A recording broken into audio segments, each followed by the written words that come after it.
রাসূল সাল্লাল্লাহু আলাইহি ওয়াসাল্লামের তখন মন খুব খারাপ। আমাদের মাঝে মাঝে মন খারাপ হয় না? আপনাদের মন খারাপ হয়? আল্লাহ রাসূল সাল্লাল্লাহু আলাইহি ওয়াসাল্লামের মন খারাপ। আমাদের মন খারাপ হলে আমাদের বন্ধুরা আমাদের মন ভালো করে। আল্লাহ রাসূল সাল্লাল্লাহু আলাইহি ওয়াসাল্লামের বন্ধু কে? আল্লাহ রাসূল সাল্লাল্লাহু আলাইহি ওয়াসাল্লামের যখন মন খারাপ হতো, স্বয়ং আল্লাহ তাআলা আল্লাহ রাসূলের মন ভালো করে দিত। সুবহানাল্লাহ, আসতে পড়েন। সুবহানাল্লাহ বললে লাভ আছে না? একবার সুবহানাল্লাহ বললে আকাশের জমিনের মাঝখানের যত গ্যাপ, ফাঁকা জায়গা, এই পুরো ফাঁকা জায়গাটাতে সওয়াব দিয়ে পরিপূর্ণ করে আল্লাহ আপনার আমলনামায় ঢুকিয়ে দেয়। এই যে এখন আওয়াজ করে কই সুবহানাল্লাহ, সওয়াবের কথা শুনছে? খুব চালাক টাঙ্গাইলের লোকজন। সওয়াব আছে যেখানে আমরা আছি। সূরাতুদ দুহা মোটিভেশনাল সূরা। আল্লাহ রাসূল সাল্লাল্লাহু আলাইহি ওয়াসাল্লামের বড্ড মন খারাপ। রাসূল সাল্লাল্লাহু আলাইহি ওয়াসাল্লামের মন খারাপ, আল্লাহ সহ্য হচ্ছে না। তাই রাসূল সাল্লাল্লাহু আলাইহি ওয়াসাল্লামের মন ভালো করে দেওয়ার জন্য আল্লাহ একটা সূরা নাযিল করলেন। সূরাটার নাম সূরাতুদ দুহা। এই সূরার কেন্দ্রীয় আলোচ্য বিষয় হচ্ছে মুমিন কখনো হতাশ হয় না, মুমিন কখনো নিরাশ হয় না, মুমিন কখনো হাল ছেড়ে দেয় না। মুমিন সব সময় ভরসা রাখে একজনের উপর, তিনি কে? আমরা কখনো হতাশ হই না, ঠিক কিনা? আমরা কখনো নিরাশ হই না, ঠিক কিনা? আমরা কখনো হাল ছেড়ে দেই না, আমরা ভরসা রাখি একজনের উপর, তিনি কে? Every time you feel like you cannot go on, you feel so lost that you are so alone. Don't despair and never lose hope, 'cause Allah is always by your side. Inshallah, পড়েন, Inshallah, Inshallah, you'll find your way. Inshallah, Inshallah, Inshallah, you'll find your way. সুবহানাল্লাহ পড়েন। আমাদেরকে রাস্তা দেখায় কে? এজন্য আমরা হাল ছেড়ে দেই না, আমরা নিরাশ হই না, আমরা হতাশ হই না, আমরা ভরসা রাখি একজনের উপর, তিনি কে? হ্যাঁ, এটা ঠিক। মাঝে মাঝে আমাদের জীবনে বিপদ আসে, পরীক্ষা আসে, মুসিবত আসে, এগুলো আসে আমাদেরকে শক্ত করার জন্য, ঠিক কিনা? আমাদের কোমরকে সোজা করার জন্য, আমাদের পায়ের নিচের মাটিকে শক্ত করার জন্য। প্রতিকূল পরিবেশে কি করে বীর দর্পে দাঁড়িয়ে থাকতে হয়, নিজের অস্তিত্বের প্রমাণ দিতে হয়, সেটা শিক্ষা দেবার জন্য। এজন্য মুমিনের হারাবার কিছু নেই। লা তাইয়াসু মির রাউহিল্লাহ, আল্লাহর রহমত থেকে নিরাশ হয়ো না। ইন্নাহু লা ইয়াইয়াসু মির রাউহিল্লাহি ইল্লাল কওমুল কাফিরুন, কাফের ছাড়া, মুশরিক ছাড়া, নাস্তিক ছাড়া, মুনাফিক ছাড়া কেউ কখনো আল্লাহর রহমত থেকে নিরাশ হয় না। আমরা সব সময় আল্লাহর রহমতের ভিখারি, আমরা সব সময় আল্লাহর রহমতের প্রত্যাশী, আমরা সব পরিস্থিতিতে ভরসা রাখি একজনের উপর, তিনি কে? তাহলে এটা হচ্ছে সেন্ট্রাল থিম, যে আমরা হতাশ হব না। Never lose hope, never be frustrated, never be upset.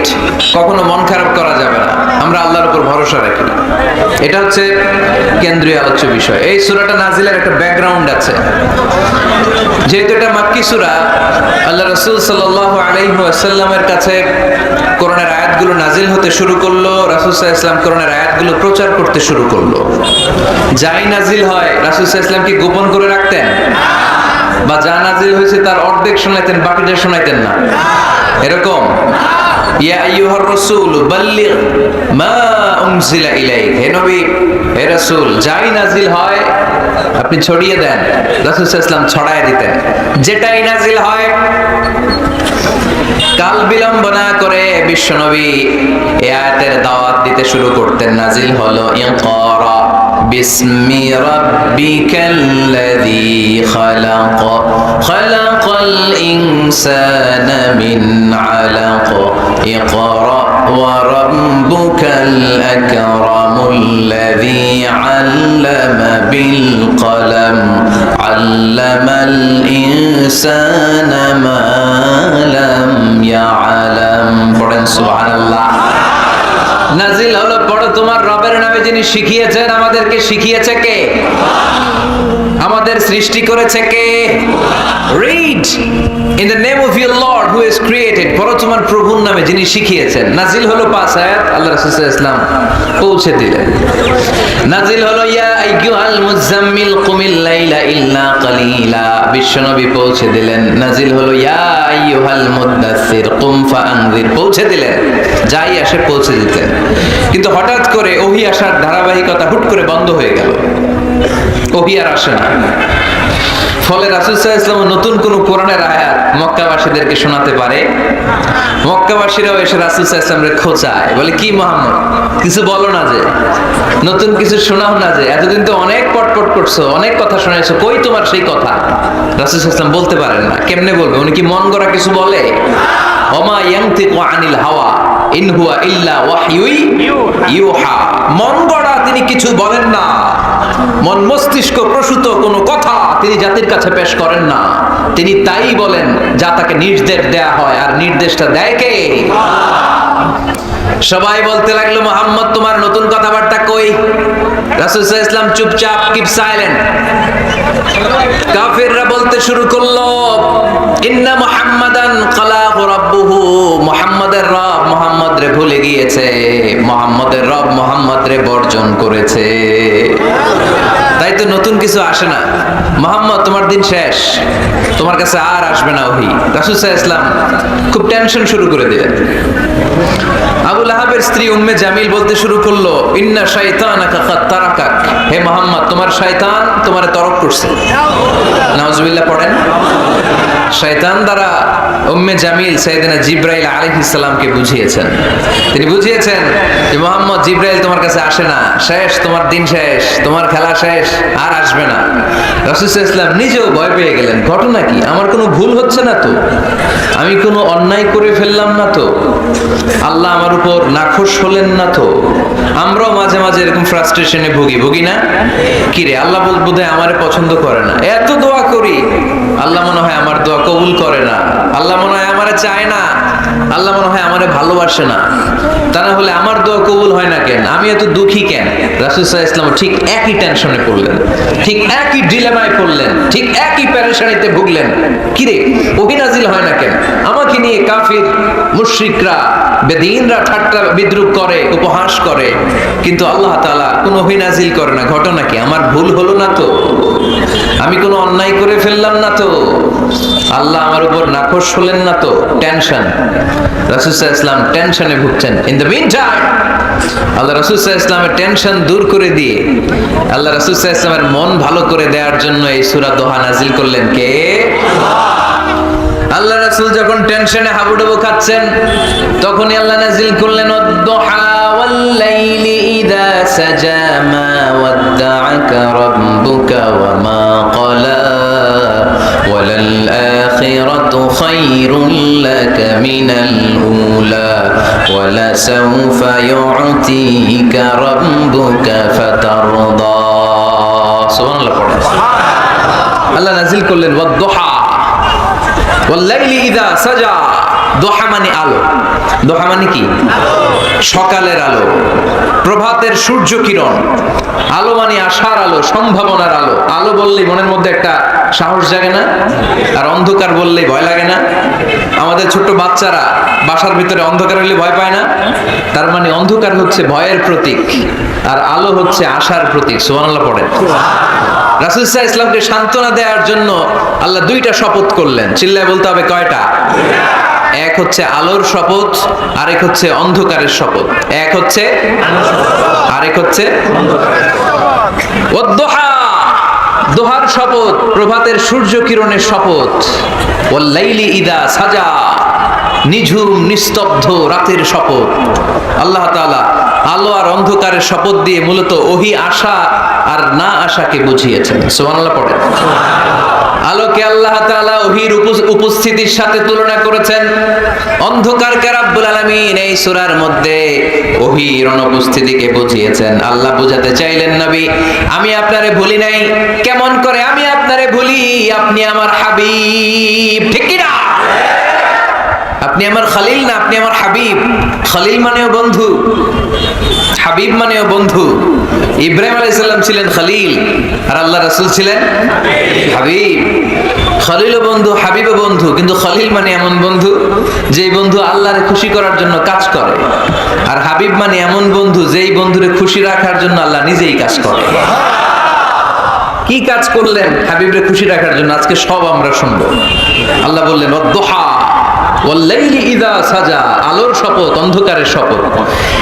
দোহা মানে আলো, প্রভাতের আলো। আলো দিয়ে আল্লাহ বুঝাইলেন এটা হচ্ছে ওহী। আর ওয়াল-লাইলি ইযা সাজা, রাতের শপথ দিয়ে বুঝালেন এটা ওহীর অনুপস্থিতি। আল্লাহ বুঝাতে চাইলেন নবী, ওহী আসা না আসা দুইটাই আপনার জন্য দরকার। আমি আপনারে ভুলি নাই, আমি আপনারে বর্জন করি নাই, অসম্ভব। আমি আপনার উপর গুসা হই নাই, রাগ হই নাই। আমি ইচ্ছা করেই আপনার একটু বিশ্রামের সুযোগ দেওয়ার জন্য ইচ্ছা করে ওহী পাঠানো বন্ধ রেখেছি। কারণ ওহী রিসিভ করা সাধারণ কোনো বিষয় না। আল্লাহ বলেন ইন্না সানুলকি আলাইকা কওলান সাকিলা, ও নবী এটা একটা ভারী বাণী, এটা শক্তিশালী বাণী, এটা একটা পাওয়ারফুল মেসেজ। এটা যেন তেন কোনো বাণী নয়, কোরআনের বাণীটা কার? সব সময় যদি নবী আমি ওহী পাঠাই আপনার কষ্ট হয়ে যাবে। আমরা সপ্তাহে সরকারি চাকরি যারা করেন 7 দিনে কাজ করেন কয়দিন? হ্যাঁ 5 দিন। ছুটি কয়দিন? তো পুরো সপ্তাহ 7 দিনে যদি কাজ থাকতো করতে পারতেন? কথা বলেন। আবার 7 দিনে যদি ছুটি থাকতো ভাল লাগতো? আল্লাহ বুঝাতে চাইলেন নবী লাগাতার যদি ওহী নাযিল করি, এটা রিসিভ করা, এই দাওয়াতটা যথাযোগ্য মর্যাদায় পৌঁছে দেয়া, এটা আপনার জন্য কষ্ট হয়ে যাবে। কারণ ওহী এটা সাধারণ কোনো বাণী নয়, এই বাণীটা কার? আল্লাহ রাসূল যখন ঘোড়ার উপরে কিংবা উটের উপরে থাকা অবস্থায় কোরআনের আয়াত নাজিল হতো ওনার উপর, কোরআনের ভারে, কোরআনের পাওয়ারে উটের পা গুলো, ঘোড়ার পা গুলো মরুভূমির বালির মধ্যে দেবে যেত। এত পাওয়ারফুল বাণী। লাউ আনজালনা হাদাল কুরআনা আলা জাবাল লা রাআইতাহু খাশিআন মুতাসাদ্দিআন মিন খাশিয়াতিল্লাহ। হে নবী, কোরআনকে আপনার কাছে না পাঠিয়ে পাহাড়ে নাজিল করলে, মাউন্ট এভারেস্টে নাজিল করলে, তুর পাহাড়ে নাজিল করলে, আল্পস পর্বতমালায় নাজিল করলে, আলাস্কা মাউন্টেন রেঞ্জ এটার উপর নাজিল করলে, এই ময়মনসিংহের গারো পাহাড়ের উপর নাজিল করলে, মুহূর্তে এই পাহাড়গুলো ভেঙে চুড়ে চুরমার হয়ে খান খান হয়ে যেত। তার মানে এই বাণীটা কি হালকা না শক্ত? ওটের উপর থাকা অবস্থায় যখন কোরআন নাজিল হতো ওটের পা দেবে যেত। ঘোড়ার উপর থাকা অবস্থায় কোরআন নাজিল হলে ঘোড়া বসে যেত। শীতের রাতে কোরআন নাজিল হলে আম্মাজান আয়েশা বলেন আমরা কম্বল গায়ে দিয়ে কাঁপতাম। ওয়া ইন্না জাবিনাহু লা ইয়াতাফাসসাদু আরাকান, রাসূল সাল্লাল্লাহু আলাইহি ওয়াসাল্লামের দাড়ি আর থুতনি বেয়ে ঝরঝর করে ঘাম ঝরতো। এক সাহাবীর মাথার মধ্যে পা রেখে বিশ্বনবী শুয়ে আছেন, ঘন্টাখানিক শুয়ে থাকলেন। সাহাবী বলে আমার ব্যথা লাগে না। বিশ্বনবী শুয়ে আছেন, হঠাৎ করে বিশ্বনবী ঘুম থেকে জাগলেন, কিন্তু এই সাহাবীর রানের উপর থেকে মাথা তোলেন নাই। ইন দা মিন টাইম কোরআনের আয়াত নাজিল হওয়া শুরু হলো। সাহাবী বলেন 1 ঘন্টা শুয়ে আছে আমি টের পাই না, কিন্তু যখন কোরআনের আয়াত নাজিল হলো মনে হলো উহুদ পাহাড়টা আমার পায়ের উপরে চেপে বসেছে। ঘন্টাখানিক শুয়ে আছে বিশ্বনবী সাইয়েদনা যায়েদ রাদিয়াল্লাহু তাআলা আনহুর রানের মধ্যে মাথা রেখে। উনি টেরই পাচ্ছেন না, কিন্তু ইন দ্য মিন টাইম হঠাৎ করে সাইয়েদনা জিবরাইল কোরআনের আয়াত নিয়ে আসলেন। বিষ্ণু সাল্লাল্লাহু আলাইহি ওয়াসাল্লাম কোরআনের আয়াত রিসিভ করতে শুরু করলেন। যখনই কোরআনের আয়াত নাজিল হলো সাহাবী বলেন বিশ্বনবীর মাথার ওজনটা এত বেড়ে গেল আমার মনে হচ্ছে মুহূর্তের মধ্যে আমার পায়ের রান ফেটে খান খান হয়ে যাবে। তার মানে এই কোরআনের মধ্যে পাওয়ার আছে না নাই? এটাকে হালকা বাণী না ভারী বাণী? প্রতিদিন যদি এই ভারী ভারী কথা বিশ্বনবীর কাছে রিসিভ হয়, বিশ্বনবী এই ওহীর ভার স্নায়ুতে সহ্য করতে পারবে? আল্লাহ বলেন নবী আপনার কষ্ট হচ্ছে, এটা দেখে আমি ইচ্ছা করে ইন্টেনশনালি ইচ্ছা করে আপনার বিশ্রাম আর রেস্টের ব্যবস্থা রাখার জন্য কয়েকদিন ইচ্ছা করে ওহী নাজিল বন্ধ রেখেছি। কাফিররা বলে আমি আপনারে ভুলে গেছি। নো, নেভার, অসম্ভব। আপনি আমার হাবিব, আপনারে ভুলে যাওয়া আমার পক্ষে অসম্ভব। আমি আপনার উপর রাগ করি নাই, আমি ইচ্ছা করে ওহী নাজিল না করে আপনার কিছুদিনের জন্য ছুটি আর বিশ্রামের ব্যবস্থা করে দিয়েছি। চিল্লায় পড়েন সুবহানাল্লাহ। এজন্য আল্লাহ শপথ করে বললেন ওয়াদ-দুহা ওয়াল-লাইলি ইযা সাজা মা ওয়াদ্দাআকা রাব্বুকা ওয়া মা ক্বালা। আলোর শপথ, অন্ধকারের শপথ। তারপরে বিশ্বনবীরে রব্বুল আলামিন তিনটা কনফার্মেশন শোনালেন। কয়টা? প্রথমে দুইটা ওফ, মানে দুইটা শপথ, তারপরে তিনটা কনফার্মেশন, তারপরে তিনটা রিমাইন্ডার, এন্ড ফাইনালি তিনটা ওয়ার্ক প্ল্যান, মানে কর্মসূচি। বাংলায় বললে প্রথমে আল্লাহ দুইটা শপথ করেছেন, তারপরে দুইটা কনফার্মেশন করেছেন, মানে আমি আপনাকে কনফার্ম করলাম যে এগুলো আমি আপনাকে দেব, তারপরে তিনটা রিমাইন্ডার দিয়েছেন নবী আগে আপনার কি দিছি শোনেন, আর সর্বশেষ আল্লাহ তাআলা বিশ্ব নবীকে তিনটা ওয়ার্ক প্ল্যান দিয়েছেন, মানে কর্মসূচি। চিল্লায় পড়তে হবে সুবহানাল্লাহ। কনফার্মেশন নাম্বার 1, মা ওয়াদ্দাআকা রাব্বুকা ওয়া মা ক্বালা। ও নবী, চিন্তা করবেন না, আমি আপনারে ভুলি নাই, আমি আপনারে বর্জন করি নাই। কাফেররা যে বলে আমি আপনারে ছেড়ে দিয়েছি, ভুলে গিয়েছি, না, আমি আপনারে ভুলি নাই, আপনারে ভুলা আমার পক্ষে সম্ভব না। সুবহানাল্লাহ পড়ে।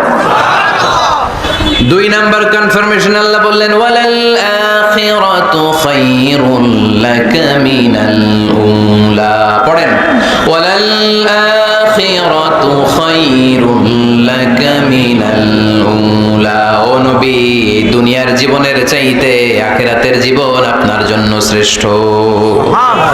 কিন্তু আমরা দুনিয়ার পিছনে পড়ে থাকি। আল্লাহ বললেন ওয়ালাল আখিরাতু, অবশ্যই আখিরাত, খায়রুল লাকা, আপনার জন্য উত্তম, মিনাল উলা, এই দুনিয়ার চেয়ে, and verily indeed the hereafter is far better for you than this dunya. অবশ্যই অবশ্যই এই দুনিয়ার ক্ষণস্থায়ী জীবন আপনার জন্য উত্তম নয়, আখিরাত এই দুনিয়ার চেয়ে 1000 গুণ বেশি উত্তম। চিল্লায় এখন সুবহানাল্লাহ। আবার আরেকটা আয়াতে আল্লাহ বললেন বাল তুসিরুনাল হায়াতাদ দুনিয়া ওয়াল আখিরাতু খায়রুন ওয়া আবাকা।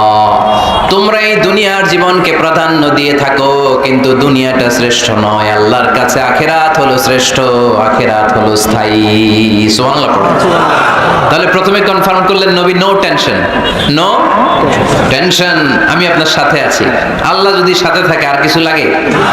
2 নাম্বার কনফার্মেশন। আচ্ছা, আমরা মাঝে মাঝে মেসেজ পাঠালে মেসেজ পৌঁছলো কিনা কনফার্মেশন আছে না? কনফার্মেশন মেসেজ পাঠায় না? একটা টপ আপ করলাম বা ইন্টারনেটের প্যাকেজ নিলাম, এটা অ্যাক্টিভ হলো কিনা একটা কনফার্মেশন মেসেজ আসে না? প্রথম কনফার্মেশন, নবী আমি আপনার সাথে আছি। দ্বিতীয় কনফার্মেশন, নবী এই দুনিয়ায় সাময়িক কিছু কষ্ট করেন, কিন্তু আখিরাতে আপনার জন্য কল্যাণ রেখে দিয়েছে কে? 3 নাম্বার কনফার্মেশন, আল্লাহ বললেন ওয়ালা সাউফা ইউতিকা রাব্বুকা ফাতারদা। ও নবী, আমি আপনার সাথে আছি, আখিরাতকে আপনার জন্য সাজিয়ে প্রস্তুত করে রেখেছি, আর এই দুনিয়ার বুকে এমন এমন জিনিস আমি আপনারে দান করব, এগুলো পেয়ে দুনিয়ায় আপনি খুশি হয়ে যাবে। এমন এমন জিনিস আমি আপনাকে দেব, and verily I'm going to give you something that will make you happy. ও নবী, এমন এমন জিনিস আমি মাক্কি জীবন থেকে শুরু করে until your death, আপনার মৃত্যু পর্যন্ত আমি দেব, এগুলো পেয়ে আপনি খুশি হয়ে যাবেন। সুবহানাল্লাহ। বাড়িতে যেয়ে বলেন, দিবে কে? খুশি করবেন কারে? আল্লাহকে, বিশ্বনবী সাল্লাল্লাহু আলাইহি ওয়াসাল্লামকে। খুশি করবেন কে? আর খুশি হবে কে? বিশ্বনবী। সুবহানাল্লাহ পড়েন। ওয়ালা সাউফা ইউতিকা রাব্বুকা ফাতারদা। নবী, এমন এমন জিনিস আমি আপনাকে দেব, আপনার এই পেরেশানি, দুঃখ, কষ্ট আপনার থাকবে না। কখনোই আমি আপনার মন খারাপ হতে দেব না। যখনই আপনি চিন্তিত, যখনই আপনি টেনশনে আছেন, যখনই আপনি পেরেশানিতে আছেন, এমন নাজ নেয়ামত আর খোশামদেদ আপনারে শোনাবো, সুখের সংবাদ শোনাবো, ওই সংবাদ শুনে আপনি নবী খুশি হয়ে যাবেন। তার মানে নবীর মন ভালো করার দায়িত্ব নিছে কে? আল্লাহ। কি আল্লাহ পাইছি আমরা? বিশ্বনবীর মন খারাপ, তখনই আল্লাহ অ্যাক্টিভ, তখনই আল্লাহ নেয়ামত পাঠায়। কিভাবে বিশ্বনবীর মন ভালো করেন আল্লাহ? মক্কাতে বিশ্বনবী যখন দাওয়াতি কাজ শুরু করলেন, বিশ্বনবী দেখলেন মক্কায় 2টা লোক আছে, এই 2 লোকের এক লোক যদি আমার ইসলামের ছায়ার তলে না আসে, তাহলে মক্কায় ইসলামের দাওয়াতকে বেগবান করা আমার জন্য কঠিন হয়ে যাবে। বিশ্বনবী সাল্লাল্লাহু আলাইহি ওয়াসাল্লামের মন খারাপ, হায় রে, এই 2টার একজনও তো আমার কথা শোনে না, এই 2 জনের একজনও তো আমার দাওয়াত কবুল করে না। একদিন তাহাজ্জুদের সালাতে বিশ্বনবী সাল্লাল্লাহু আলাইহি ওয়াসাল্লাম কেঁদে কেঁদে আল্লাহর কাছে দোয়া শুরু করলেন। বিশ্বনবীর যে মন খারাপ, আল্লাহ তো এটা বুঝে টোঝে না, তাই না? আল্লাহ তো বুঝে দেখে না, না? তাহাজ্জুদের নামাজে ভারাক্রান্ত মন নিয়ে আল্লাহ রাসূল সাল্লাল্লাহু আলাইহি ওয়াসাল্লাম দোয়া করলেন, আল্লাহুম্মা আইজ্জাল ইসলামা বিআহাব্বির রাজুলাইনি ইনদাক। আল্লাহ, মক্কার দুইটা লোকের নাম তোমার কাছে বলবো আজকের তাহাজ্জুদের মুনাজাতে। দুইটা লোকের নাম তোমার কাছে তাহাজ্জুদের ফরিয়াদে আমি উল্লেখ করব। দুইটা লাগবে না, দুইজনের একজনরে দিলেই হবে। আল্লাহ রাসূল দোয়া করলেন, আল্লাহুম্মা আইজ্জাল ইসলাম ওয়া আহাব্বির রাজুলাইনি ইনদাক। আল্লাহ মক্কার দুইজনের একজনকে আমি চাই, এই দুইজনের যে কোনো একজন যেন কালিমা পড়ে মুসলমান হয়ে যায়। আল্লাহ রাসূল দোয়া করলেন, আল্লাহুম্মা আইজ্জাল ইসলাম ওয়া আহাব্বির রাজুলাইনি ইনদাক বিউমর ইবনে আল খাত্তাব আও আবি জাহল ইবনে হিশাম। আল্লাহ হিশামের বেটা আবু জাহেল এরে দাও, নাইলে খাত্তাবের বেটা উমর রে দাও। সুবহানাল্লাহ পড়বেন না? কিন্তু আল্লাহ রাসূলের দোয়া কবুল হয় না। আল্লাহ রাসূল অপেক্ষা করছেন। ইন দা মিন টাইম সাফা পাহাড়ের পাদদেশে আরকাম ইবনে দারিল আরকামের ঘরে বিশ্বনবী বসে বসে কোরআনের দাওয়াত লুকিয়ে লুকিয়ে দিচ্ছিলেন। সাইয়েদনা ওমর ফারুক তখনও কালিমা পড়েন নাই। তিনি বিশাল একটা নাঙ্গা তলোয়ার নিয়ে বিশ্বনবীকে আক্রমণ করার জন্য যখন দারুল আরকামের ঘরের দিকে ছুটে আসছেন, সাহাবারা বলতে শুরু করলো, নবী আপনি ওই দরজা দিয়ে তাড়াতাড়ি মুহূর্তেই পালিয়ে যান। ওমরে ফারুক তলোয়ার নিয়ে আপনার সামনে চলে এলে রক্ষা নাই। আল্লাহ রাসূল বললেন, তোমরা সরো, দরজাটা খুলে দাও, ওমরকে আমার সামনে তাড়াতাড়ি চলে আসতে দাও। আমার মনে হচ্ছে ওই যে তাহাজ্জুদের জায়নামাজে বসে চোখের পানি ছেড়ে আল্লাহর কাছে যে ওই দিন রাতে দোয়া করেছি, আজকে আমার দোয়াটা কবুল হতে চলেছে। আমার তো মনে হচ্ছে আমার দোয়াটা কবুল হতে চলেছে, সরে যাও। হামজা ইবনে আব্দুল মুত্তালিব চাচারে সরাই দিলেন। সাইয়েদনা ওমর ফারুক তলোয়ার নিয়ে এসে বিশ্বনবীর নূরানি চেহারার দিকে তাকিয়ে মুহূর্তেই কুপকাত হয়ে গেলেন। তলোয়ারটা বিশ্বনবীর সামনে রেখে দিয়ে বললেন, আশহাদু আল্লা ইলাহা ইল্লাল্লাহ ওয়া আশহাদু আন্না মুহাম্মাদান আবদুহু ওয়া রাসূলুহু। আমি সাক্ষ্য দিলাম আল্লাহ ছাড়া কোনো ইলাহ নাই, আপনি মুহাম্মদ আল্লাহর রাসূল। বিশ্বনবীর মন খুশি হয়ে গেল। বলা সাউফা ইউতিকা রাব্বুকা ফাতারদা। নবী হে, অচিরেই এমন এমন জিনিস আমি আপনারে দেব, আপনি পাবেন আর খুশি হবেন, পাবেন আর খুশি হবেন। আপনার মন খারাপ, আমি আল্লাহ নিজ দায়িত্বে মন ভালো করে দেব। পড়েন সুবহানাল্লাহ। সাইয়েদনা ওমর ফারুক মুসলমান হয়ে গেলেন। এবার আবু জাহেল, উতবা, শাইবা, ওয়ালিদ ইবনে মুগিরা এদের টনক নড়ে উঠলো। কারণ ওমরে ফারুকের মতো শক্তিশালী লোক মক্কায় দ্বিতীয়টা ছিল। উনি বললেন, ইয়া রাসূলুল্লাহ, আপনি কি সত্য নবী না? আল্লাহ রাসূল বললেন, হ্যাঁ সত্য নবী। এই কোরআন কি সত্য না? সত্য। ইসলাম কি সত্য ধর্ম নয়? এটাও সত্য। ওমরে ফারুক বললেন, ফা ফিমাল ইখতিফা, তাহলে লুকায় লুকায় কেন? তাহলে সাফা পাহাড়ের পাদদেশে আরকাম ইবনে আবিল আরকামের ঘরের ভেতরে অন্ধকার কূপে দাঁড়িয়ে কোরআনের তেলাওয়াত কেন? ময়দানে নেমে পড়েন, আমি উমর আছি, দেখি কে কি করবে। রাসূল সাল্লাল্লাহু আলাইহি ওয়াসাল্লাম বললেন, না, এটা মাক্কি জীবন, ধীরে সুস্থে দাওয়াতি কাজ করো। ওমর ফারুকও ছাড়বে না। বললেন, ইয়া রাসূলুল্লাহ, একটা মিছিলের অনুমতি দেন। আল্লাহ রাসূল বললেন, যাও মিছিল দাও। ওমর ফারুক দুইটা লাইন করলেন, মোট খুঁজে পেলেন 11 জন। সুবহানাল্লাহ পড়েন। এক লাইনের নেতা বানালেন আল্লাহ রাসূল সাল্লাল্লাহু আলাইহি ওয়াসাল্লামের খুদ চাচা হামজা ইবনে আব্দুল মুত্তালিবকে। আর আরেক লাইনে উনি দাঁড়ালেন 6 জন 6 জন 12 জন, উনি সহ 12 জন, 12 জনের মিছিল। সুবহানাল্লাহ পড়বেন না? তো মিছিলের সামনে দাঁড়িয়ে উনি একটা ছোট্ট এক বাক্যের ভাষণ দিলেন। উনি বললেন, মান আরাদা আন তাসকুলা উম্মু ইয়াতামা ওয়ালাদু তারমিলা যাওজাতুহু ফালিয়াসুদ্দানি। এই মক্কার নেতা খেতারা, কে আছো? কে চাও মায়ের বুককে খালি করতে? কে চাও সন্তানগুলোর ইয়াতিম বানাতে? কে চাও তোমার স্ত্রীকে বিধবা বানাতে? সামনে আসো, পারলে আমি ওমরে ঠেকাও। ওমরে ফারুক দাঁড়ালেন, দাঁড়িয়ে তাকবীর শুরু করলেন, আল্লাহু আকবার, আল্লাহু আকবার, আল্লাহু আকবার। এক একটা স্লোগানে মক্কার মরুজমিন সেদিন থার থার করে কেঁপেছে। ইতিহাস সাক্ষী, আবু জাহেল, উতবা, শাইবা এই আল্লাহু আকবার স্লোগান আর শুনে নাই। হঠাৎ ভাবলো, ঘটনা কি? কার এত সাহস আমার নির্বাচনী এলাকায় আল্লাহু আকবার নামে স্লোগান দেয়? নেমে আসলো, ঘর থেকে বাইরে আইসা দেখে মিছিলের সামনে কে? ওমর রে দেখে দিছে একদম। শুধু কাফেররাই সাইয়েদনা ওমর ফারুককে দেখে দৌড়াতো না, মুনাফিকরাও ওমর ফারুককে দেখে দৌড় মারতো। ইভেন ইবলিস শয়তান ওমর ফারুককে দেখলে দৌড় মারতো। সুবহানাল্লাহ পড়তে পারলেন না? আল্লাহ রাসূল ওমর ফারুককে দেখলে বলতেন, ওমর মা সালাকা শাইতান সালিকান ফাজ্জান ইল্লা সালাকা ফাজ্জান গায়রা ফাজ্জিক। ওমর, ইবলিস শয়তান যদি তোমার কোনো রাস্তা দিয়ে হাঁটতে দেখে, ইবলিস শয়তান ওই রাস্তা রেখে দিয়ে অন্য রাস্তা দিয়ে হাঁটে। ওমর ফারুক আল্লাহর গিলাফ যে স্পর্শ করলেন আর মিছিল থামালেন, ওরকম ওমর আমাদের দরকার আছে না নাই? বিশ্বনবী বললেন, লা নবিয়্যা বা'দি ওয়ালা রাসূলা, আমার পরে কোনো নবী নাই, কোনো রাসূল নাই, তবে আমার পরে যদি কেউ নবী হতো, লাউ কানা বা'দি নবিয়্যুন লাকানা উমর, আমার পরে যদি নবী হওয়ার যোগ্যতা কারো থাকে, আমার প্রাণের সাহাবা ওমরের ওই যোগ্যতা আছে। প্রভু তুমি বলেছো রাসূল দেবে না, বলনি দেবে না ওমর, বলনি দেবে না হামজা তারিক, খালিদ বিজয় সমর।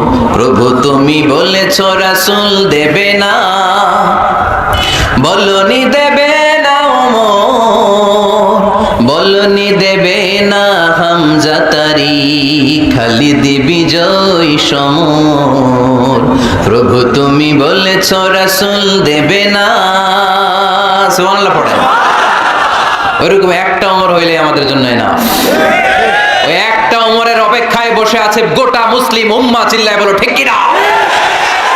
ওমরে ফারুক কালিমা পড়ে মুসলমান হয়ে গেলেন, বিশ্বনবী খুশি হয়ে গেলেন। ওয়ালা সাউফা ইউতিকা রাব্বুকা, আল্লাহ বললেন নবী, যখনই আপনার মন খারাপ, যখনই আপনি পেরেশানিতে ভুগবেন, যখনই আপনি টেনশন করবেন, তখনই আপনার মন ভালো করে দিবে কে?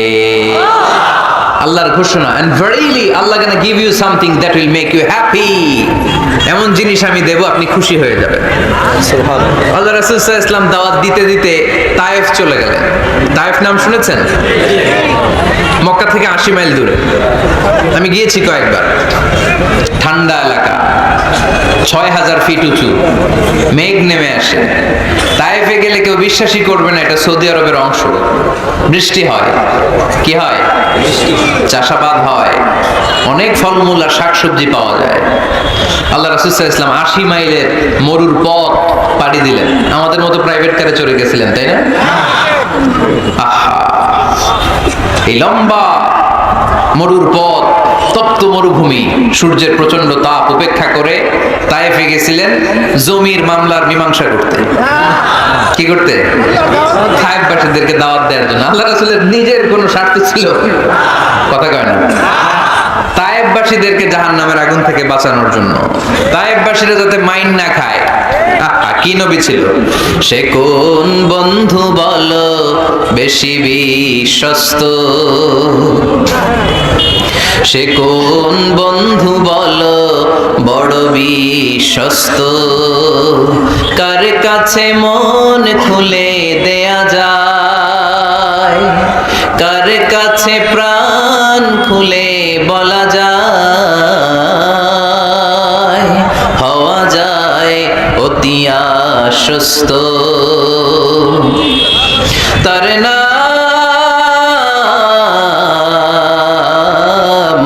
আহমদ, বড় বিশ্বস্ত। সুবহানাল্লাহ পড়ো। কি দিলদরিয়া নবী ছিলেন, রাহমাতাল লিল আলামিন। I have sent you as a mercy for the entire universe. নবী হে, আমি আপনাকে গোটা বিশ্বের জন্য রহমত করে প্রেরণ করেছি। সুবহানাল্লাহ। রহমতের নবী, দয়ার নবী, দাওয়াত দেওয়ার জন্য 80 মাইলের লম্বা মরুর পথ পাড়ি দিয়ে তায়েফের ময়দানে যখন ছুটে যায়, তায়েফের ছেলেরা বিশ্বনবীর দাওয়াত তো কবুল করেই নাই, বরং বিশ্বনবীর অপমান করেছে, বিশ্বনবীকে লাঞ্ছিত করেছে, বিশ্বনবীর সাথে মারপিট করেছে, বিশ্বনবীর গায়ে পাথর মেরেছে। এই সুশ্রী দেহটা বেয়ে বেয়ে ঝরে ঝরে বিশ্বনবীর গা থেকে টপ টপ করে তায়েফের জমিনে তাজা লাল খুন ঝরেছে। গিয়েছে তায়েফবাসীদের বাঁচানোর জন্য, নিজের কোনো স্বার্থ নাই। তায়েফবাসীরা যেন জাহান্নামের আগুনে না জ্বলে, কিন্তু তায়েফবাসীরা বিশ্বনবীর আঘাত করেছে। তিনটা জায়গায় আমি দেখে এসেছি, জায়গাগুলো তিনটা জায়গায় বিশ্বনবীকে আহত করা হয়েছে।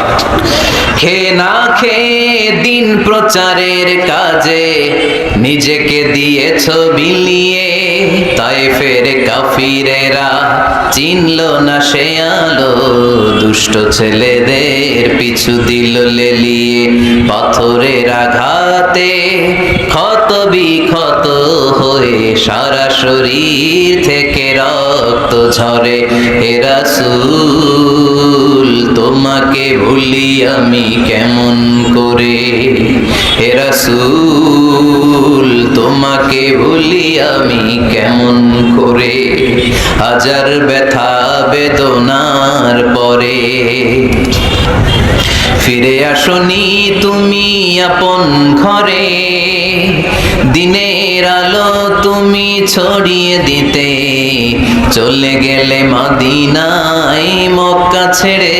হে রাসূল তোমাকে ভুলি আমি কেমন করে, হে রাসূল তোমাকে ভুলি আমি কেমন করে। পড়েন আল্লাহু আকবার। খেয়ে না খেয়ে বিশাল পথ পাড়ি দিয়ে দাওয়াত দিলেন, বিনিময়ে পেলেন পাথরের আঘাত। রক্তাক্ত হলেন বিশ্বনবী। হাদ্দাস নামে খ্রিস্টান ছেলে বিশ্বনবীর হাতে কালিমা পড়ে মুসলমান হয়ে গেল। আল্লাহু আকবার। বিশ্বনবী খেজুর বাগানে ঢুকলেন, গা দিয়ে ঝরো ঝরো ঝরো ঝরো করে রক্ত বয়ে যায়। সাইয়েদনা যায়েদ রাদিয়াল্লাহু তাআলা আনহু পানি নিয়ে আসলেন। বিশ্বনবী ওযু করলেন, ফজরের নামাজে দাঁড়িয়ে লম্বা কেরাত পড়লেন। কেরাত শেষে বিশ্বনবী বসে আছেন, মন খারাপ। কার মন খারাপ? 80 মাইলের পথ পাড়ি দিয়ে আসলাম, মিশন তো সাকসেসফুল হয় নাই, কেউ তো কালিমা পড়ে নাই, আরো আমার পিছু লেগেছে, আহত করেছে আমাকে। বিশ্বনবীর মন খারাপ। এত কষ্ট করে, এত ভালো মন নিয়ে, এত সুন্দর করে দাওয়াত দিলাম, কেউ দাওয়াত শুনলো না। বিশ্বনবীর মন খারাপ, আর এই দৃশ্য আরশের উপর থেকে দেখে কে? আল্লাহ বললেন, নবী আপনার মন খারাপ, আপনার যখনই মন খারাপ তখনই আমার সাহায্য আছে না নাই? ওয়ালা সাউফা ইউতিকা রাব্বুকা ফাতারদা। আল্লাহ জানিয়ে দিলেন, নবী আপনি জানেন না, আপনি দেখেন নাই, ফজরের লম্বা কোরআনের তেলাওয়াত যখন আপনি করছিলেন, আপনার পিছন দিয়ে একদল জিন চলে যাচ্ছিল। জিন কারা যাচ্ছিল? এই জিন জাতি বিশ্বনবীর তেলাওয়াত শুনে থমকে দাঁড়িয়েছে। কিরে, এত সুন্দর বাক্য তো জীবনে শুনি নাই, এত সুন্দর কথামালা, শব্দের ব্যঞ্জন, ভাষার মাধুর্য, অলংকার কখনো তো শুনি নাই। এটা তো কোনো মানুষের বানানো কথা হতে পারে না, এটা মন্ত্র হতে পারে না, এটা কবিতা হতে পারে না, এটা নিশ্চয় আল্লাহর বাণী। ইন্না সামি'না কুরআনান আজাবা ইয়াহদি ইলার রুশদি ফাআমান্না বিহি। নিশ্চয় আমরা আজীব কোরআন শুনেছি। শুধু শুনেই ক্ষান্ত থাকবো না, যেই কোরআন শুনেছি ওই কোরআনের উপর বিশ্বাস এনে আমরা জিনেরা মুসলমান হয়ে গেল। তারা তাদের এলাকায় যে দাওয়াত দিতে শুরু করলো। এই দৃশ্য বিশ্বনবী দেখছে নাকি? বিশ্বনবী তো তেলাওয়াত করতেছে ফজরের নামাজে। বিশ্বনবীর যখন মন খারাপ, আল্লাহ জানিয়ে দিলেন, নবী মন খারাপের কারণ নাই, দিতে আসছিলেন দাওয়াত দৃশ্যমান জাতিকে, মানে মানুষকে, কিন্তু এদের উপর যদিও দাওয়াত ফলপ্রসূ হয় নাই, অদৃশ্যমান এক জাতি, জিন জাতি আপনার মুখ নিঃসৃত কণ্ঠে সুন্দর তেলাওয়াত শুনে পুরো জিন জাতি কালিমা পড়ে মুসলমান হয়ে গেছে। আল্লাহ সাউফা ইউতিকা রাব্বুকা ফাতারদা। নবী যেখানেই আপনি পেরেশান, যেখানে আপনার মন খারাপ, ওখানেই মন ভালো করে দিবে কে? আল্লাহ রাসূল সাল্লাল্লাহু আলাইহি ওয়াসাল্লামের প্রিয়তমা স্ত্রী খাদিজাতুল কুবরা আত-তাহিরা রাদিয়াল্লাহু তাআলা আনহা ইন্তেকাল করলেন। রাসূল সাল্লাল্লাহু আলাইহি ওয়াসাল্লামের হৃদয়টা ভেঙে খান খান হয়ে গেল। চাচা আবু তালেব ইন্তেকাল করলেন, হৃদয়টা ভেঙে খান খান হয়ে গেল। চারদিক থেকে শত্রুতা বাড়তে শুরু করলো, কোন দিক থেকে সাহায্য নাই। বিশ্বনবী আবার পেরেশান, কই যাব, কোথায় গেলে আশ্রয় পাবো? আমার তো কেউ নাই, কেউ আমার দুনিয়ায় বেঁচে নাই। প্রাণাধিক প্রিয় স্ত্রী খাদিজাতুল কুবরা দুনিয়া ছেড়ে বিদায় নিল। যেই চাচা আমার শেল্টার দিয়ে রাখতো কাফেরদের হাত থেকে, চাচাও চলে গেল। এখন আমি কই যাব? আল্লাহ বললেন, কই যাবেন? জায়গা পান না, আমার আরশে চলে আসেন, আমার আরশে চলে আসেন। সুবহানাল্লাযী আসরা বিআবদিহি লাইলাম মিনাল মাসজিদিল হারাম ইলাল মাসজিদিল আকসা। সুবহানাল্লাহ পড়ুন। সাইয়েদনা জিবরাইলকে দিয়ে আল্লাহ সারপ্রাইজ দিলেন তার নবীকে। কি দিলেন? সারপ্রাইজ শব্দটার সাথে পরিচিত না আমরা? হঠাৎ করে কাউকে এমন কিছু দেখালাম বা দিলাম সে কল্পনাও করে নাই। সাইয়েদনা জিবরাইল মারফত আল্লাহ তাআলা তার প্রিয় হাবিবকে সারপ্রাইজ দিলেন। তিনি তার চাচাতো বোনের ঘরে শুয়েছিলেন, হঠাৎ করে সাইয়েদনা জিবরাইল ঘরের ছাদকে উঠিয়ে ফেললেন, বিশ্বনবীকে সাঁ করে নিয়ে হাতিমে শুইয়ে দিলেন, গলার এখান থেকে নাভি পর্যন্ত ছিঁড়ে ফেললেন। এটাকে বলে ওপেন হার্ট সার্জারি, শাক্কে সাদর সিনা চাক করলেন, আল্লাহ রাসূলের হৃদয় বের করে জামজামের পানি দিয়ে ধৌত করলেন। হৃদয়ে নূর, ঈমান, হিকমা, প্রজ্ঞা দিয়ে হৃদয়টারে আবার পরিপূর্ণ করলেন, আবার সেলাই করে দিলেন। তারপরে সরাসরি এখান থেকে বাইতুল মাকদাস, ওখান থেকে আল্লাহর আরশে নিয়ে গেলেন।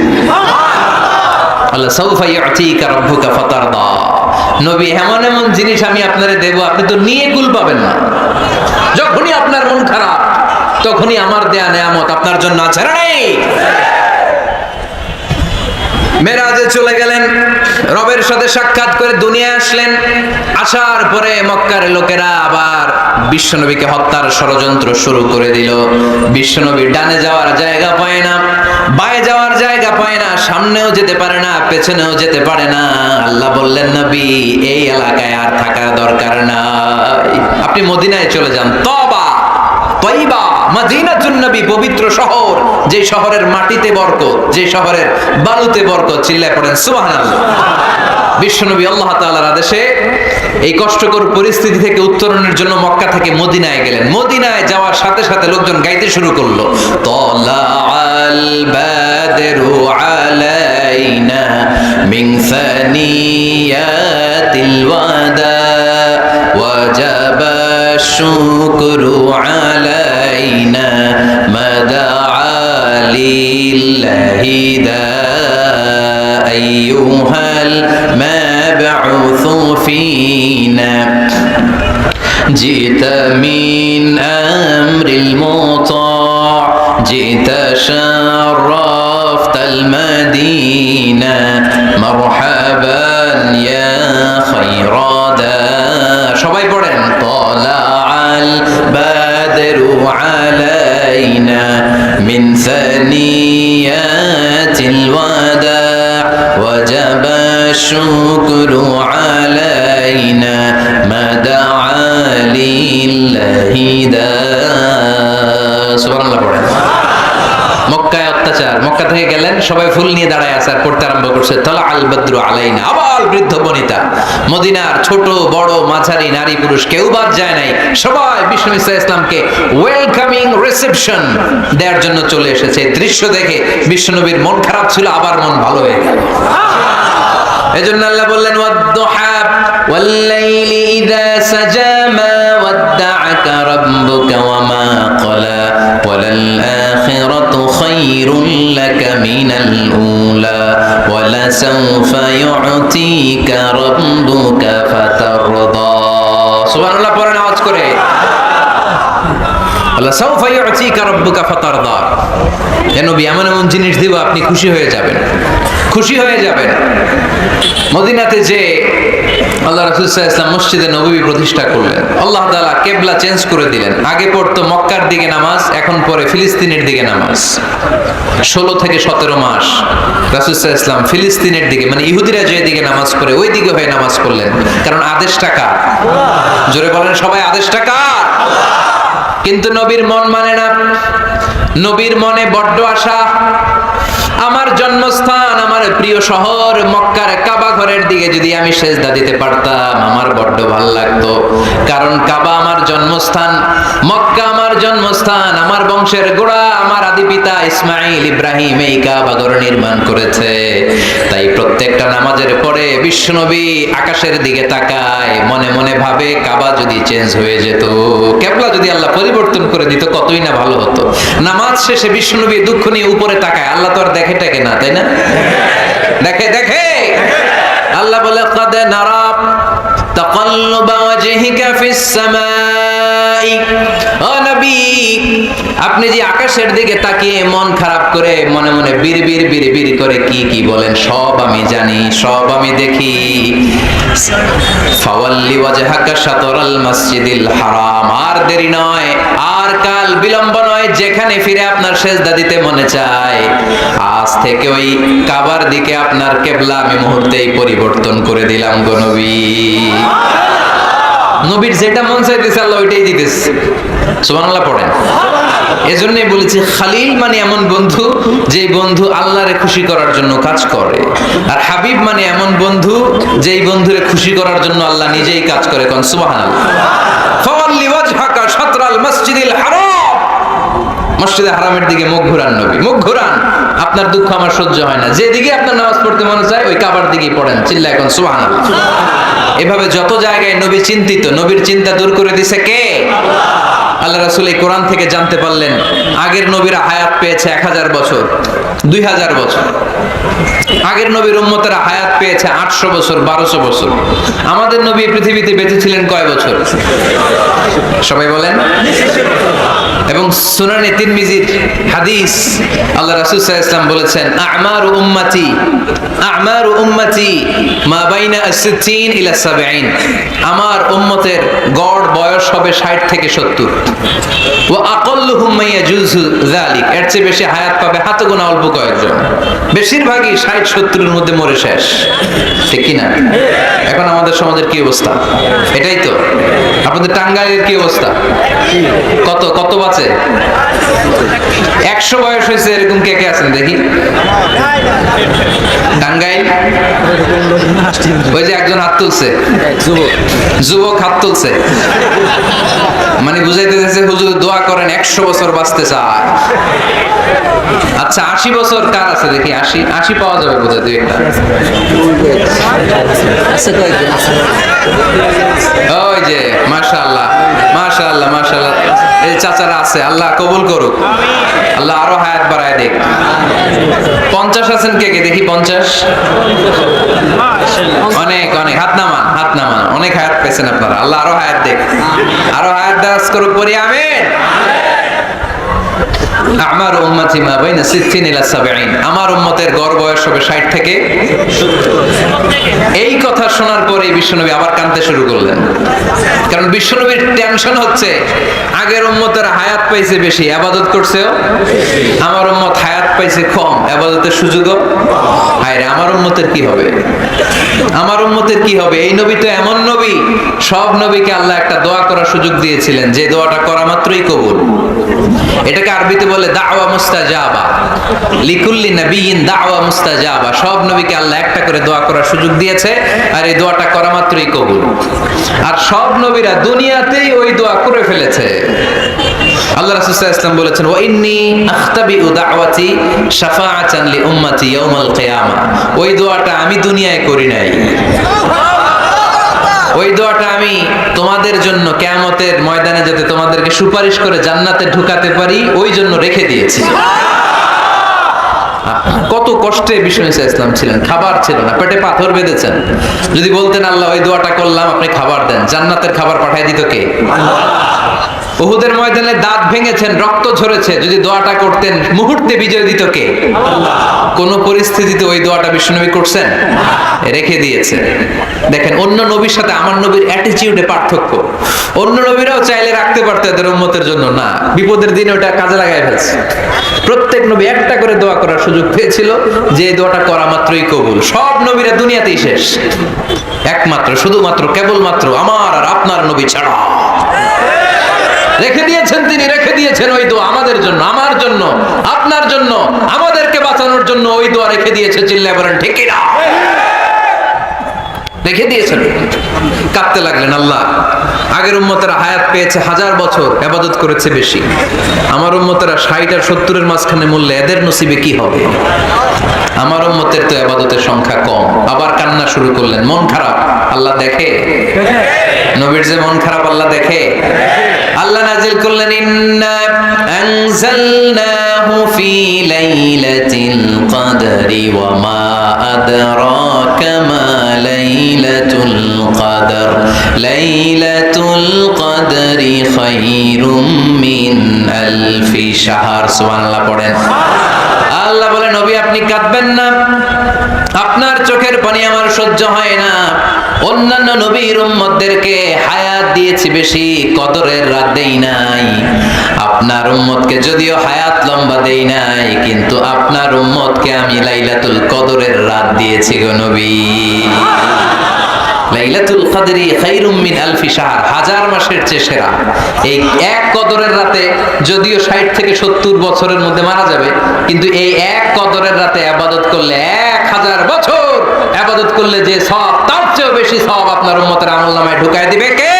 আল্লাহ। খায়রুম মিন আলফি শাহর, 1000 বছর। 1000 বছরে হয় 83 বছর 4 মাস। আলফি শাহর 1000 মাস, 1000 মাসে হয় 83 বছর 4 মাস। এজন্য কদরের রাতে ইবাদত করতে রাজি আছেন তো?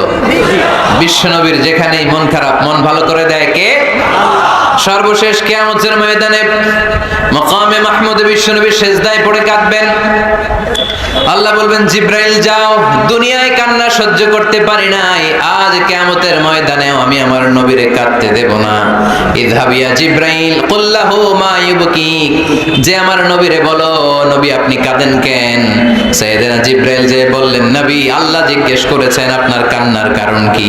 বিশ্বনবী তখনও সিজদা থেকে মাথা তোলেন না, সিজদায় পড়ে উত্তর দেয়, উম্মতি উম্মতি উম্মতি উম্মতি রব্বি হাবলি উম্মতি।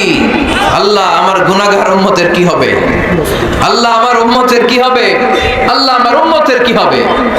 আল্লাহ বললেন, জিব্রাইল তাড়াতাড়ি যাও, আমার নবীর কান্না আমার সহ্য হয় না, আমার নবীর কানে কানে যে বলো, ইন্না সানুরদিকা ফি উম্মাতিক, দুনিয়াতে যেমনি আপনি পেরেশান অবস্থায়, মন খারাপ অবস্থায় আমি আপনার মন ভালো করে দিয়েছি, আজকে আপনার উম্মতের ব্যাপারও এমন একটা ঘোষণা আসবে, ওই ঘোষণা পেয়ে আপনি আজও খুশি হয়ে যাবেন গো নবী, আজও খুশি হয়ে যাবেন। ইরফা রাসাক, নবী আপনি মাথা তোলেন, মাথা তোলেন, আর সিজদায় পড়ে থাকবেন না। ইরফা রাসাক, মাথা তোলেন। সাল তুতা, কি চাইবেন চান দিয়ে দেব। ওয়াশফা তুশাফা, যার জন্য রেকমেন্ডেশন করবেন, যার জন্য সিগনেচার করে দিবেন, যার জন্য সুপারিশ করে দিবেন, তার সুপারিশই কবুল করে নেব। চিল্লায় এখন সুবহানাল্লাহ। এরপর বিশ্বনবী সুপারিশ করতে শুরু করবেন আর আমাদেরকে জান্নাতে ঢোকাতে শুরু করবেন। তারপরেও নবী ক্ষান্ত হবেন না। এরপর একটা পতাকা হাতে নেবেন, ওই পতাকার মধ্যে লেখা আলিফ লাম হা মিম দাল, মানে আলহামদু, লিওয়াউল হামদ, প্রশংসার পতাকা, ওইটা নিয়ে জান্নাতের দরজার সামনে দাঁড়াবেন। তখনও পেরেশান, সবাইকে নিয়ে, উম্মতের সব জান্নাতীদেরকে নিয়ে বিশ্বনবী দরজার সামনে দাঁড়িয়ে নক করবেন। ভিতর থেকে জিজ্ঞেস করা হবে, মান আনত, কে আপনি? আল্লাহ রাসূল বলবেন, আনা মুহাম্মদ। তখন রক্ষী ফেরেশতা বলবে, ঠিক আছে, আল্লাহ বলেছে আপনার আগে কারো জন্য যেন এই দরজা না খুলি। মুহূর্তের মধ্যে জান্নাতের দরজা খুলে দেয়া হবে, বিশ্বনবী প্রশংসার পতাকা নিয়ে সব উম্মতকে নিয়ে জান্নাতে ঢুকে যাবে। ওয়ালা সাউফা ইউতিকা রাব্বুকা ফাতারদা, নবী গো আপনি নিরাশ হবেন না, ভয় পাবেন না, হাল ছেড়ে দিবেন না, আমার উপর ভরসা রাখেন। আপনার বিপদ আছে যেখানে, আমি আল্লাহ। বিশ্বনবী যেখানে বিপদে পড়েছেন, বিপদ থেকে উত্তরণ করেছে কে? এরপরে বিশ্বনবীর আল্লাহ স্মরণ করায় দিচ্ছেন, নবী আলাম ইয়াজিদিকা ইয়াতীমান ফাআওয়া ওয়া ওয়াজাদাকা দাল্লান ফাহাদা। সুবহানাল্লাহ। তার মানে শপথ, রাতের শপথ, দিনের শপথ শেষ, কনফার্মেশন শেষ, এবার রিমাইন্ডার, স্মরণ করায় দিচ্ছে, নবী গো আলাম ইয়াজিদকা ইয়াতীমান ফাআওয়া, আমি কি আপনার ইয়াতীম পাই নাই? আল্লাহ রাসূল সাল্লাল্লাহু আলাইহি ওয়াসাল্লাম যে ইয়াতীম ছিল জানেন? দুনিয়ায় আসার আগেই বাবা হারিয়েছেন, 6 বছর বয়সে মা হারিয়েছেন, মা ইন্তেকালের পরে দাদা আব্দুল মুত্তালিবের কাছে মানুষ হয়েছেন মাত্র 2 বছর। আল্লাহ রাসূলের বয়স যখন 8, দাদাকেও হারিয়েছেন। তারপরে চাচার কাছে ইয়াতীম নবী মানুষ হয়েছেন। আল্লাহ বললেন, নবী টেনশন কিসের? ওই যে আপনি ছোট্টবেলায় ইয়াতীম ছিলেন, আমি নিজেই আপনার চাচার মাধ্যমে আপনার লালন পালনের ব্যবস্থা করে দিয়েছি, আমি পথ দেখিয়েছি। আপনি ছিলেন দল্লান, দল শব্দের একটা অর্থ হচ্ছে ভ্রষ্ট বা গোমরা। আল্লাহ রাসূল কি ভ্রষ্ট ছিল? গোমরা ছিল না, আল্লাহ রাসূল ভ্রষ্ট ছিলেন না, গোমরা ছিলেন না। যদিও অফিশিয়ালি তিনি 40 বছর বয়সে নবী হয়েছেন, কিন্তু ওনার 40 বছরের আগের জীবনেও আমাদের জন্য অনুকরণীয়, অনুপম আদর্শ। চিল্লায় বলেন ঠিক কি না? এখানে দলের অর্থ হচ্ছে, নবী you are searching the right way, then I guided you to the right way. You are searching the truth, আপনি সত্য পথ খুঁজছিলেন, খুঁজে পাচ্ছেন না, কোনটায় কোনটায়, আপনি পথ হারা পথিকের মতো খুঁজছিলেন। অনেক সময় হয় না কি রে, টাঙ্গাইল যাব, রাস্তা কি এইটা না ওইটা? মাঝে মাঝে আমরা দোদুল্যমান থাকি, আছে না নাই? আল্লাহ বললেন, নবী আপনি সত্য খুঁজছিলেন, সত্য কি এদিকে না ওদিকে? আমি বললাম, নবী ওই দিকে নয়, আপনি এই দিকে যান, এভাবে আমি আপনার পথ দেখিয়েছি। চিল্লায় এখন সুবহানাল্লাহ। আমরা যখন পথ ভুলে যাই, পথ দেখায় কে?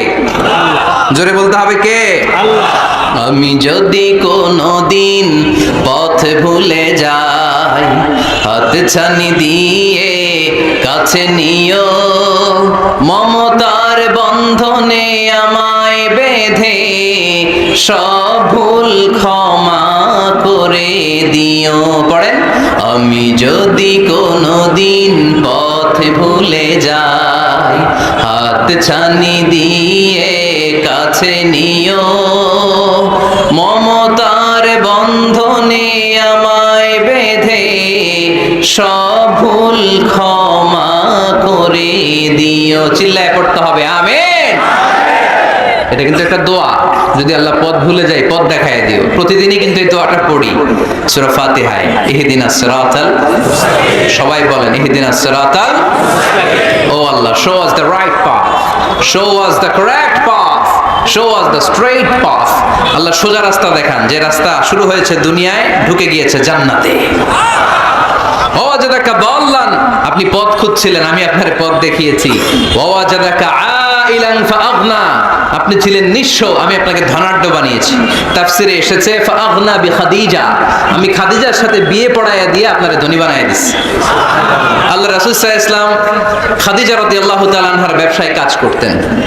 আল্লাহ রাসূল সাল্লাল্লাহু আলাইহি ওয়াসাল্লামের আমানতদারিতায় মুগ্ধ হয়ে আম্মাজান খাদিজা বিয়ের প্রস্তাব পাঠালেন। বিয়ে হয়ে গেল, আরশের উপর থেকে আল্লাহ সাইয়েদানা খাদিজাকে সালাম পাঠালেন।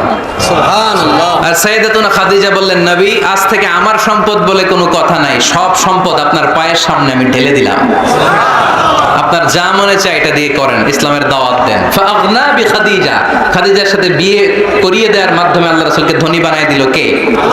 তার মানে তিনটা রিমাইন্ডার দিলেন। এক নম্বরে আপনি এতিম ছিলেন, লালন পালনের ব্যবস্থা করলাম। আপনি পথ খুঁজছিলেন, আমি আপনার সঠিক পথের দিশা দিয়ে দিলাম। আপনার টাকা পয়সা ছিল না, আমি আল্লাহ আপনারে ধনী বানিয়ে দিলাম। সুবহানাল্লাহ পড়েন। এবার তিনটা কর্মসূচি, কয়টা? আওয়াজ করে বলতে হবে, কয়টা? এক নম্বর কর্মসূচি, ফাআম্মাল ইয়াতীমা ফালা তাকহার, নবী হে খবরদার এতিমদেরকে ধমক দিবেন না, এতিমদেরকে তাড়িয়ে দিবেন না, কারণ আপনি নিজেই তো এতিম ছিলেন, ঠিক কি না? এজন্য রাসূল সাল্লাল্লাহু আলাইহি ওয়াসাল্লাম এতিমের দরদ বুঝতে বেশি, সব সময় এতিমদেরকে আদর করত। আর যারা এতিমদেরকে আদর করে তাদেরকেও আল্লাহ রাসূল পছন্দ করতেন বেশি। পড়েন সুবহানাল্লাহ। সুবহানাল্লাহ। আপনারা এতিমদেরকে লালন পালন করেন, কয়েকজন এতিমের দায়িত্ব নিয়েছেন, বা এতিমখানায় সম্পদ দান করেন, সাদাকা করেন, এরকম কে কে আছেন দেখি? মাশাআল্লাহ, আল্লাহ তুমি কবুল করো। হাত নামান। এতিমদেরকে দান করবেন, তাদের ওখানে সাদাকা করবেন। আল্লাহ রাসূল বলেছেন, আনা ওয়া কাফিলুল ইয়াতীমি কাহাতাইন। খেয়াল করেন আমার আঙ্গুলের দিকে, আনা ওয়া কাফিলুল ইয়াতীমি কাহাতাইন, আমি আর এতিমের রক্ষণাবেক্ষণকারী কিয়ামতের দিন প্রতিবেশীর মতো পাশাপাশি থাকবো। এক সাহাবী এসে বললেন, ইয়া রাসূলুল্লাহ, আমার হৃদয়টা বড্ড শক্ত, হৃদয় নরম হয় না, চোখ দিয়ে পানি নামে না, কি করব? ইশতাকি কাসওয়াতাল কলব। আল্লাহ রাসূল বললেন, হৃদয় নরম করতে চাও? ইরহামিল ইয়াতীম, এতিমের উপর রহম করো। ওয়ামসাহ রাসা, এতিমের মাথায় হাত বুলিয়ে দাও। ওয়া আতইমহু মিন তাআমিক, তুমি যা খাও সেখান থেকে এতিমের সাথেও খাবার শেয়ার করো। তালিনু কলবুক, তোমার হৃদয়টারে নরম করে দিবে কে? এজন্য যাদের চোখ দিয়ে পানি আসে না, হৃদয় বড্ড শক্ত, কবে যে লাস্ট কাঁদছিলেন ভুলে গেছেন, এরকম আছে না নাই? শেষ কবে যে কাঁদছিলাম মনে নাই, চোখ দিয়ে পানি নামে না, হৃদয় শক্ত। এতিমের মাথায় একটু হাত বুলায় দিন, এতিমখানায় একটু সম্পদ পাঠিয়ে দিন, ওদের সাথে বসে একটু খাবার দাবার খায়েন, আপনার হৃদয়টারে নরম করে দিবে কে? এই বাংলার জমিনে অনেক লোক আছে এতিমের সম্পদ খেয়ে মেরে দেয়, আছে না নাই? الذين يأكلون أموال اليتامى ظلما إنما يأكلون في بطونهم نارا وسيصلون سعيرا। আল্লাহ বললেন, খবরদার এতিমের সম্পদ মেরে দিও না। যারা এতিমের সম্পদ অন্যায়ভাবে ভক্ষণ করেছো, তার সম্পদ খাও নাই, পেটে আগুন ঢুকিয়েছো, কিয়ামতের দিন ওই আগুনের মধ্যেই থাকবা, ঠিক কি না? ভাই মারা গেছে, ভাতিজার দায়িত্ব পাইছে, সব সম্পদ মেরে খেয়ে দিচ্ছে, আছে না নাই? খবরদার, সম্পদ খান নাই আপনি, আগুন খাইছেন, আগুন ঢুকিয়েছেন পেটে, আর ওই আগুনের মধ্যে আপনার বাসস্থান জাহান্নামে নির্ধারণ করে দিবে কে? এজন্য বিশ্ব নবীর প্রথম কর্মসূচি দিলেন আল্লাহ। নবী, যেহেতু আপনি এতিম ছিলেন, তাই ফাআম্মাল ইয়াতীমা ফালা তাকহার, নবী এতিমদেরকে আপনি ধমক দিবেন না, তাড়িয়ে দিবেন না, 2 নাম্বার কর্মসূচি ওয়া আম্মাস সাইলা ফালা তানহার। নবী গো, যারা ভিক্ষা করতে আসে ভিক্ষুককে কখনো নবী তাড়িয়ে দিয়েন না। ভিক্ষুককে তাড়াবেন না, ধমক দিবেন না। অনেকে ধমক দেয়, আছে না নাই? আপনি বড় সাহেব, বড় বাড়ির মালিক, একজন আসছে ভিক্ষা করতে, আপনি তাড়ায় দিচ্ছেন। ওরেও বড় সাহেব বানাইতে পারতো কে? ও যেখানে দাঁড়িয়ে ভিক্ষা করে ওই জায়গায় আপনারে ভিক্ষুক বানাতে পারতো কে? আপনি গাড়িতে চড়ে বেড়ান, রাস্তায় জ্যামের মধ্যে যখন প্রাইভেট কারগুলো আটকে যায়, পথ শিশুরা ছোট্ট ভাঙ্গা থালা নিয়ে গ্লাসের সামনে এসে গ্লাসে নক করে, বলে স্যার 2 দিন ধরে কিছু খাই নাই, 5টা টাকা দেন। বলে না? আহা, গ্লাসও নামায় না অনেকে, ধমক দেয়। খবরদার, ধমক দিয়েন না। ওরে প্রাইভেট কারে বসাইতে পারতো কে? ভাঙ্গা থালা দিয়ে আপনারে ফুটপাতে নামায় দিতে পারতো কে? বিশ্বনবীরে সাবধান করলেন। বিশ্বনবীকে বলার মাধ্যমে গোটা উম্মার জন্য আল্লাহ শিক্ষা রেখে দিয়ে বললেন, ফাআম্মাল ইয়াতীমা ফালা তাকহার ওয়া আম্মাস সাইলা ফালা তানহার। ও নবী, খবরদার, ইয়াতীমদের সাথে কখনো কর্কশ আচরণ করবেন না। যারা ভিক্ষা করতে আসে, যারা ফরিয়াদি, তাদেরকে ধমক দিয়ে তাড়িয়ে দিবেন না। ওয়া আম্মা বিনি'মাতি রাব্বিকা ফাহাদ্দিস। সুখে দুঃখে সব সময় আল্লাহর নেয়ামতের বর্ণনা শুরু করে দেন। আলহামদুলিল্লাহ পড়েন। ওয়া আম্মা বিনি'মাতি রাব্বিকা ফাহাদ্দিস। যে নেয়ামত পেয়েছেন এটা বর্ণনা করেন। আমরা নেয়ামতের শুকরিয়াও করব, বর্ণনাও করব। ইন্নাল্লাহা ইউহিব্বু আইয়ারা আসারা নি'মাতিহি আলা আবদি। আল্লাহ তাআলা যে নেয়ামত বান্দাকে দিয়েছে, ওই নেয়ামতের বহিঃপ্রকাশ ওই বান্দার গায়ে, শরীরে, কাজে দেখতে চায়। আলহামদুলিল্লাহ পড়েন। এজন্য যারা টাঙ্গাইলের ধনী আছেন, সিরাপাড়া কাপড় পরবেন না। আপনি ধনী, আপনি সুন্দর জামা পরবেন আর বলবেন আলহামদুলিল্লাহ, আল্লাহ দিয়েছে আমাকে। আল্লাহ 5 তলা বাড়ির মালিক বানাইছে, মাথাটা নিচু করে শুকরিয়া করেন, আলহামদুলিল্লাহ, আল্লাহ দিয়েছে এই বাড়ি আমার। আপনি 10 বিঘা জমির মালিক, আপনি বলতে পারবেন অসুবিধা নেই, আল্লাহ দিয়েছে আমার, আলহামদুলিল্লাহ, কারণ আল্লাহই বলেছে ওয়া আম্মা বিনি'মাতি রাব্বিকা ফাহাদ্দিস। ফাহাদ্দিস, ফাহাদ্দিস, বর্ণনা করো। আল্লাহ কি নিয়ামত দিয়েছে বর্ণনা করো। এটার বহিঃপ্রকাশ যেন তোমার মধ্যে থাকে। কিপটামি করার সুযোগ ইসলামে নেই। দান করার সময় ভারসাম্যপূর্ণ দান। তাহলে প্রথম কর্মসূচি, ইয়াতিমদেরকে তাড়িয়ে দেয়া যাবে না, ভিক্ষুকদেরকে ধমক দেয়া যাবে না, আর বিপদে আপদে সবসময় প্রশংসা করব কার? সূরাতুদ দোহার এই হচ্ছে শিক্ষা, যে মুমিন কখনো হাল ছাড়ে না। আমার নবীরে বিপদে আপদে যে আল্লাহ সাহায্য করছে, ওই আল্লাহ তো নাই না? ওই আল্লাহর শক্তি, ক্ষমতা, মর্যাদা, সার্বভৌমত্ব আগের মতো আছে না নেই? এই জন্য বিষ্ণু ঈসা ইসলামকে বিপদে যিনি সাহায্য করেছে, আমাদেরকেও বিপদে পড়লে সাহায্য করবে কে? আল্লাহ। এই জন্য সূরাতুদ দোহার কেন্দ্রীয় আলোচ্য বিষয়। আর আমাদের জন্য শিক্ষা হচ্ছে, মুমিন কখনো হাল ছাড়ে না, মুমিন কখনো হতাশ হয় না। টাঙ্গাইলের যুবক ছেলেরা আওয়াজ করে উত্তর বলো, মুমিন কখনো হতাশ হতে পারে? হাল ছাড়তে পারে? ভরসা হারাতে পারে? মুমিন ভরসা রাখে একজনের উপর। চিল্লায় বলো, তিনি কে? আমরা বিপদে আপদে আল্লাহর উপর ভরসা রাখবো। যখন বিপদ আসে আমরা ধৈর্য ধারণ করব। ধৈর্য ধারণের সওয়াব আছে না নাই? কারণ মুমিন জানে, রাত্রি যত গভীর হয়, অন্ধকার তমানিসা ভেদ করে সুবহে সাদেক হয়। গর্ভবতী নারীর যেদিন পেটের ব্যথাটা বেশি বাড়তে থাকে, বোঝা যাচ্ছে নতুন মেহমান আগমনের সময় কাছে এসেছে। জোরে কোন ঠিক কিনা? তেমনি মুমিনের জীবনে দুঃখ, কষ্ট, বিপদ যদি আসে, বুঝতে হবে সুদিন, ভালো দিন, কল্যাণের দিন সামনে অপেক্ষা করছে। চিল্লায় বলেন ঠিক কিনা? তাই হাল ছাড়া যাবে না, নিরাশ হওয়া যাবে না। ভরসা রাখবো সবাই কার উপরে? জোরে বলতে হবে, কার উপর? মনে থাকবে সবার? আল্লাহ আমাদের সবাইকে কথাগুলো বুঝে আর আমল করার তৌফিক দান করুক। ওয়া মা আলাইনা ইল্লাল বালাগ। আসসালামু আলাইকুম ওয়া রাহমাতুল্লাহি ওয়া বারাকাতুহু।